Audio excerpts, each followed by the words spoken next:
Olá, concursando! Seja bem-vindo a mais uma aula de matemática com o professor Douglas de Souza, nossa aula 3, missão 1.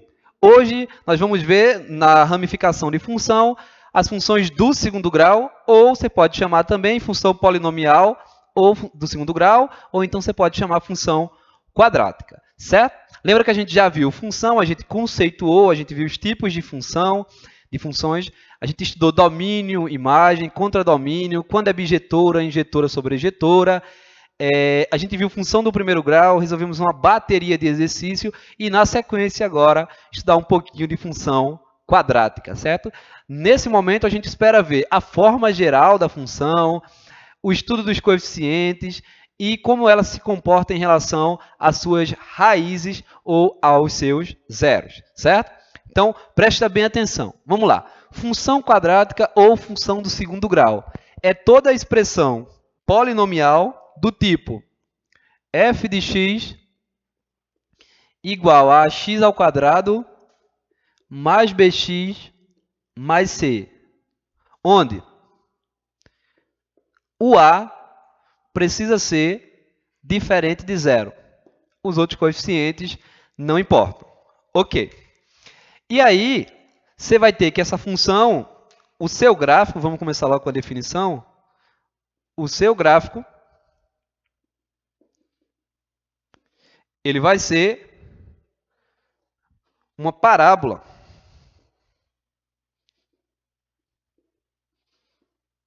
Algo desse tipo. Ou desse tipo aqui. Ok. Joia. Então, a gente já sabe a forma geral, a gente sabe o gráfico, como ele vai ser. Uma parábolazinha. Beleza. Mas aí, vamos pegar alguns exemplos antes. Então, por exemplo, eu tenho a função f de x igual a 2x ao quadrado mais 3x menos 8. Quanto que vale o valor de A? 2. O de B? 3. E o de C? Menos 8. Mais um exemplo. F de x igual a x ao quadrado menos 2x menos 2x. Quanto que vale A? Quem está junto do x? Quem está multiplicando o x? Quando não tem ninguém, 1. O B, menos 2. E o C, 0. Tá bom. Pronto. O que é que eu quero te dizer? O A é sempre aquele coeficiente que estiver junto do termo x ao quadrado. Porém, se você tiver uma função desse tipo aqui, f de x, variável x, igual 2x ao quadrado mais 3 ao quadrado mais 8, cuidado para não pensar que... Eu nem vou colocar A, vou colocar K. Cuidado para não pensar que o A pode ser esse valor aqui, porque está junto do termo que está ao quadrado. Não. O A é o valor do termo da variável que está ao quadrado. O K aqui não é variável. Como é que eu vou saber isso, professor? Onde que indica a variável? É o f de quem? A imagem de quem? De x. Então, o 2 é que vai ser o coeficiente A. Beleza, beleza. Então, está aqui a forma geral, está aqui alguns exemplos e está aqui o gráfico. Já vou falar mais disso. Beleza. Então, vamos lá. Então, não vou apagar isso, vou apagar esses exemplos.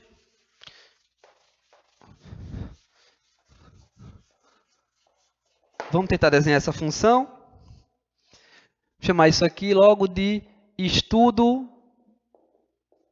dos coeficientes. Essa parte é mais teórica e a parte 2 é mais prática, certo? Contas, para ser mais preciso. Quem são os coeficientes? A, B e C. Como eu vou estudar eles, eu vou querer saber se eles são maior, menor ou igual a zero, certo? Em que condições satisfazem isso? Isso o concurso pede em peso, assim como as condições para as raízes. E é isso que a gente vai ver aqui daqui a pouquinho. Vamos logo, começar pelo A. Então, vamos lá. O A, eu tenho o meu gráfico. E eu tenho um gráfico assim. Vou fazer de azul. Eu tenho o gráfico. esse gráfico e eu tenho esse gráfico aqui. Beleza. Ambos representam uma função polinomial do segundo grau. E aí eu vou chegar para você e vou te dizer, aqui o coeficiente A é maior que zero. Aqui o coeficiente A é menor que zero. Aí você vai dizer, sim, professor. E eu com isso. Certo? De onde é que veio isso? Vamos lá. Sempre que a função tiver a boca para cima, ou seja, a abertura dela for para cima da parábola, ela tiver desse tipo, o coeficiente A é maior que zero. Então, e reciprocamente, sempre que o coeficiente A for maior que zero, a função é desse tipo, para cima. Ok? Para cima, que nem sua nota vai-se embora. Agora, sempre que a função tiver com a boca para baixo, o A é menor que zero e reciprocamente. Sempre que o A for menor que zero, a função está para baixo. Essa boca, ou essa boca, eu dou o nome de concavidade, certo? Então, sempre que a função tiver concavidade para cima, o A é maior que zero. Sempre que a função tiver concavidade para baixo, o A é menor que zero. Outra coisa que você não deve esquecer nunca, a parábola ela é infinita, certo? Tem um assuntozinho, só para fazer uma conexão, que se chama projeção ortogonal. É simplesmente você pegar o ponto e projetar no plano. E aí eu já vi cair em questões do tipo, se eu pegar uma parábola e projetar aqui nessa reta, os pontos dela, eu vou pegar esse ponto e projetar aqui. Vou pegar esse ponto e projetar aqui. Vou pegar esse ponto e projetar aqui. Quando eu projetar tudinho, a questão afirmava, isso me dá um segmento de reta. Verdadeiro ou falso? Pensa aí. Pensou? Falso. Segmento é só um pedaço, mas a parábola é infinita. Então, eu vou projetar infinitos pontos e vou formar uma reta e não um segmento de reta. Beleza. Então, o A está bem explicado. O C. Eita, professor, pulou o B. Já te digo por quê. E o C? O C é fácil. O C é constante. Assim como antes a constante lá na função do primeiro grau é onde tocava y, aqui também vai ser. Então, o C é simplesmente esse valor aqui. Está aqui o valor de C. Então, nesse caso, C é maior que zero. Nesse caso, C é maior que zero. Então, vou colocar até aqui. C é o ponto. Eu vou usar corte para não escrever intersecção. De corte com o eixo Y. Então, tocou Y é C. Então, se tocar embaixo, o C é menor que zero. Se tocar acima da origem, o C é maior que zero. E se tocar na origem, o C é zero. Então, o A e o C está tranquilo. E o B? O B que é um pouquinho mais complicado. Então, presta bem atenção. O B... E agora o B? Vamos lá. Esse coeficiente aqui, como é que você estuda ele? Bom, ele vai fazer menção ao C. Então, primeiro você tem que saber o C, por isso que eu pulei. Achei o C. Agora eu vou achar o B. Bom, o que é que você vai olhar? Nessa direção, sempre, ou seja, da esquerda para a direita, depois que o gráfico corta C, ele cresce ou diminui? Nesse caso, ele diminui. Naquele caso, ele cresce. Então, deixa eu só aumentar essa setinha. Cresce. Então, não esquece disso, ok? Depois que o gráfico corta o eixo Y, e esse corte gera o ponto C, se o gráfico estiver caindo, eu tenho B menor que zero. Se o gráfico estiver subindo, eu tenho B maior que zero. Se o gráfico nem subir nem descer, que é nesse caso aqui, mais ou menos, está aqui o ponto, nem sobe nem desce, então o B é igual a zero. Em outras palavras, depois do ponto de intersecção do gráfico com o eixo Y, se o gráfico for decrescente, o B é menor que zero. Se o gráfico for crescente, o B é maior que zero. E se o gráfico for estático, ou seja, parado, o B ele é igual a zero. Recapitulando, concavidade para cima, A maior que zero. Concavidade para baixo, A menor que zero. Tocou acima do eixo, C maior que zero. Tocou exatamente na origem, C igual a zero. Tocou abaixo da origem, C menor que zero. Depois que tocou, o gráfico desceu, B menor que zero. Depois que tocou, o gráfico subiu, B maior que zero. Depois que tocou, o gráfico ficou parado, B igual a zero. E aí você não vai errar isso nunca. Agora, eu te falei na aula passada, agora eu vou apagar essa relíquia. Tira logo um print. Coração? Tirou. Beleza. Ó, eu te falei na aula passada que toda vez que o gráfico de uma função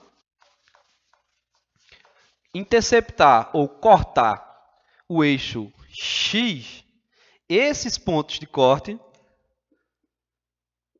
eu chamo de origem.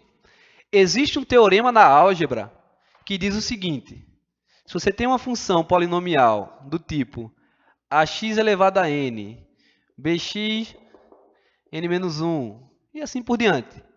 O número, não esquece disso, ok? O número máximo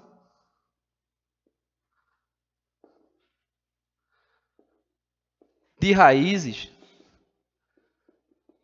ou zeros da função é igual a n. Então, se você pega a função f de x igual a x² mais bx mais c, onde o a é diferente de zero, no máximo ela tem quantas raízes? Quem é o n? O maior expoente da variável. No caso, 2. Então, no máximo, ok? Essa função tem 2 raízes. Então, no máximo, ela toca em 2 pontos. 2 pontos, toca em um e pode tocar em nenhum. São essas condições que a gente vai ver agora. Beleza. Então, você tem essa situação onde o gráfico corta em 2 pontos, tem 2 raízes. Você tem a situação em que o gráfico corta em um ponto, uma raiz. E você tem a situação que o gráfico flutua, não corta em nenhum ponto. Beleza, beleza. Agora, se você pensar, nesses dois casos aqui, para que eu encontre as raízes, eu preciso pegar a minha função e igualar a zero. Porque o x que eu pego nesse ponto aqui, um x', ele tem imagem igual a zero. Foi isso que eu fiz na aula passada com a função do primeiro grau. Então, nesse momento, eu vou introduzir a fórmula de você calcular, a mais comum, certo?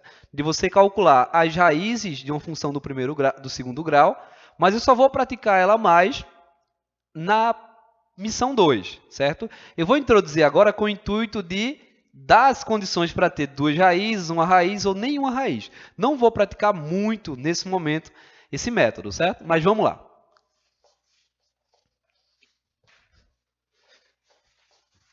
Então, você vai pegar a sua função, quando colocado de frente para a situação de encontrar zeros, você vai pegar a sua função e vai igualar a zero. Então, vou pegar f de x igual a x² mais bx mais c e vou igualar a zero.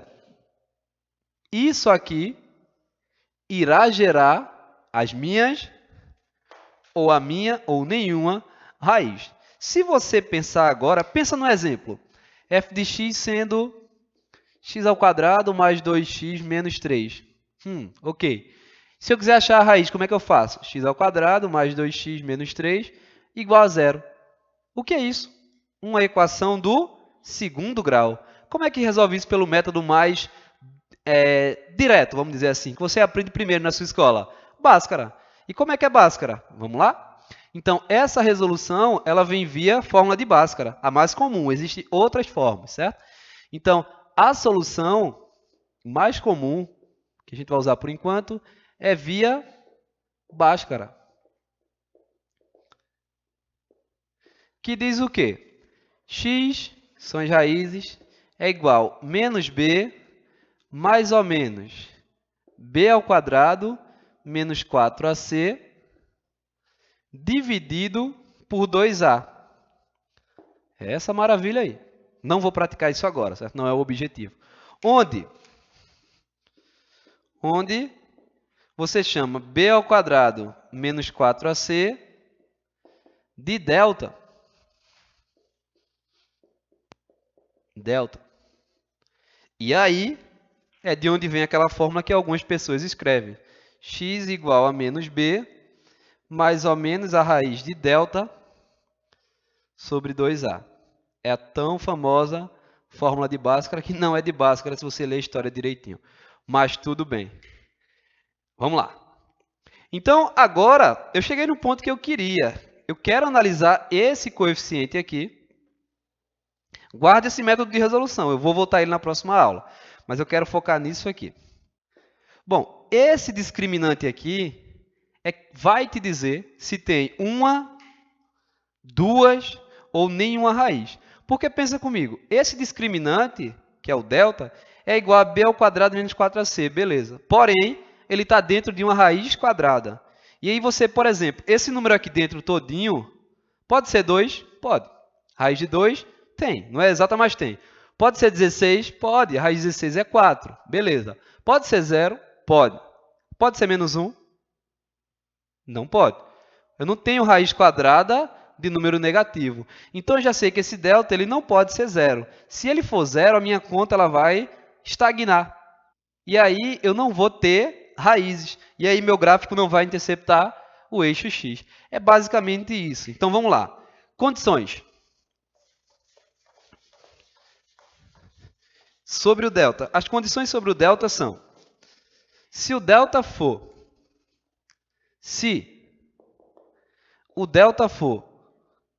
maior que zero, então o gráfico tem duas raízes.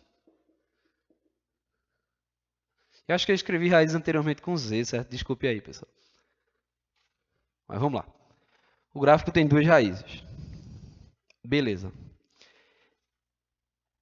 Se o delta for igual a zero, mesma coisa. O gráfico tem uma raiz. Joia. E se o delta ele for menor que zero, o gráfico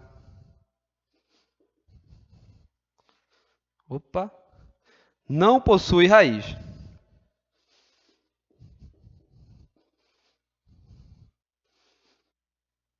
Guarda isso, muito importante. O que é que está dizendo? Opa, o que é isso, né? Ó, o que é que está dizendo? Se o delta for maior que zero, o gráfico tem duas raízes. Conclusão, intercepta o eixo x em 2 pontos. Se o delta for igual a zero, o gráfico tem uma única raiz. Intercepta o eixo x em 1 ponto. E se o delta for menor que zero, o gráfico não possui raiz, ou seja, ele não intercepta o eixo x. Vamos desenhar isso. Anota isso, que eu estou te avisando.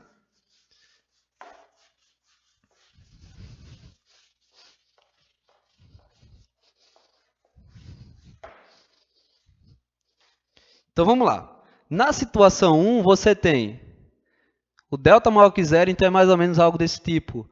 Tocando o x em 2 pontos. Nessa situação, eu tenho delta maior que zero. Ok. Depois eu tenho delta igual a zero. Então, você tem algo desse tipo.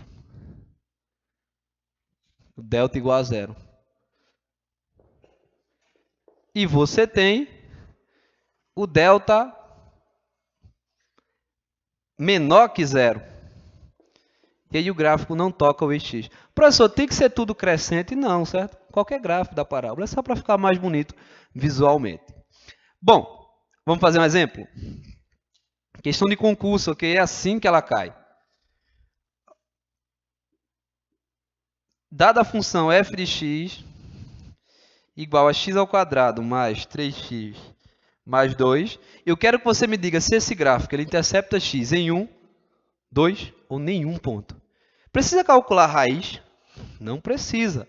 Por que não precisa calcular a raiz? É só ver as condições do delta. E quem é o delta? b ao quadrado menos 4ac. Então, lembrando que o delta é b ao quadrado menos 4ac, eu vou calcular isso aqui e ver se é maior, igual ou menor que zero. E daí eu arraso na minha prova de concurso. Então vamos calcular? Vamos lá. B ao quadrado. Quem é B? 3. Menos 4 que multiplica. Qual valor está multiplicando x? 1. Multiplica C. 2.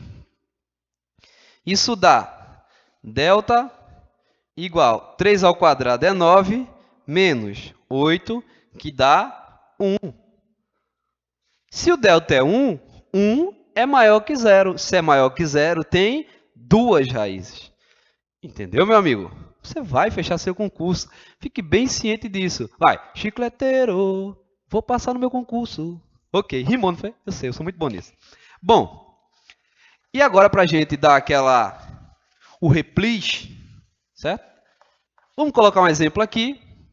E aí eu quero que você me diga sobre A, sobre B, sobre C e sobre quantos zeros tem. Me diga se o delta é maior, menor ou igual a 0. Vamos lá.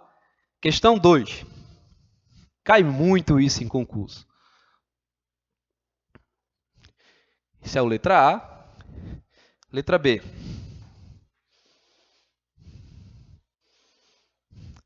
Letra C. Não, letra C agora não. Aqui tá bom. Vamos lá. A, B, C e delta. A, B, C e delta. Ok. Nesse gráfico aqui, com cavidade para cima ou para baixo? Para cima. Se é para cima, A maior que 0. Joia. C. Está tocando o eixo Y. Acima ou abaixo da origem ou na origem? Acima. Então, C maior que 0. Corta o eixo Y, perdão. Corta o eixo X em quantos pontos? 1, 2. Então, tem duas raízes. Delta maior que 0. E o B? Depois que corta o eixo Y, o gráfico cresce ou diminui? Nesse ponto aqui, ele diminui. Se diminui, o B é menor que 0. Lacrei a primeira questão. Letra B. Boca para baixo, com cavidade para baixo. Então, A menor que 0. O C está tocando o eixo abaixo Está tocando o eixo abaixo da origem. Então, o C menor que 0. Toca o eixo X em 1, 2 pontos novamente. Então, o delta maior que 0. Está tudo ali.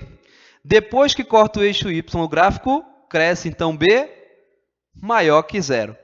Agora, você tem que prestar atenção numa coisa. Se eu te perguntasse lá da aula 1, a função quadrática, ela é par, ela é ímpar ou nem par nem é ímpar? Ih, eu esqueci o que é par, o que é ímpar, professor. Vamos relembrar? Ok. E aí a gente fecha nosso bloco 1 e porrada nas provas que vierem com esse conteúdo. Vamos lá.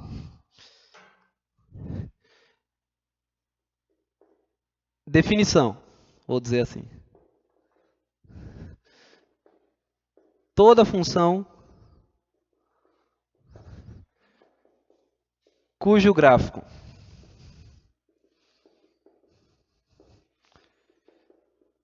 é uma parábola é par. Isso quer dizer que é simétrica em relação a quem? Ouvi. A y. Vamos lá. Desenhe o gráfico da função. Desenhar ele passando na origem. Vê se não é. Simétrica em relação a y. Tu está dizendo que, se eu passar aqui, essa parte é igual a essa parte. Sim ou não? Sim. Pega 2 aqui, por exemplo. Menos 2 aqui. E liga. Imagina, ok? Vou botar mais para cá o 2. Quando você projetar a imagem, vai dar aqui. E a imagem dá aqui. Ou seja, o f de 2 é igual ao f de menos 2. Isso te lembra alguma coisa? Claro que sim. O f de x é igual ao f de menos x. Isso caracteriza uma função par que é simétrica em relação ao eixo y e é a função do segundo grau. Pratiquem exercícios sobre esse módulozinho de aula, certo? E aí, no próximo, a gente vai dar cacetada em como calcula a raiz, em como calcula as coordenadas do vértice. E fechamos, função do segundo grau, e vem o bloco de exercícios. Até mais!